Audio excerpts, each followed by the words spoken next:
Community property is all property that was acquired during the marriage. There's a presumption in Texas that everything that you own is community property. If you are trying to claim something is not community property, you would have the burden of proving that it is separate property, which we'll talk about momentarily. Some people think that if you have a title that doesn't have your spouse's name on it, or you have a bank account that's only in your name, that's not going to be considered community property.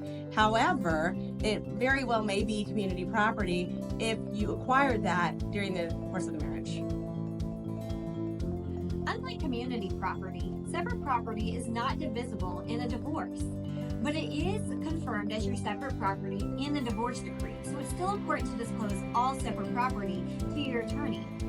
It's also important to note that the definition of separate property is very limited to include property that you own before marriage, property that you were gifted, and property that you inherited.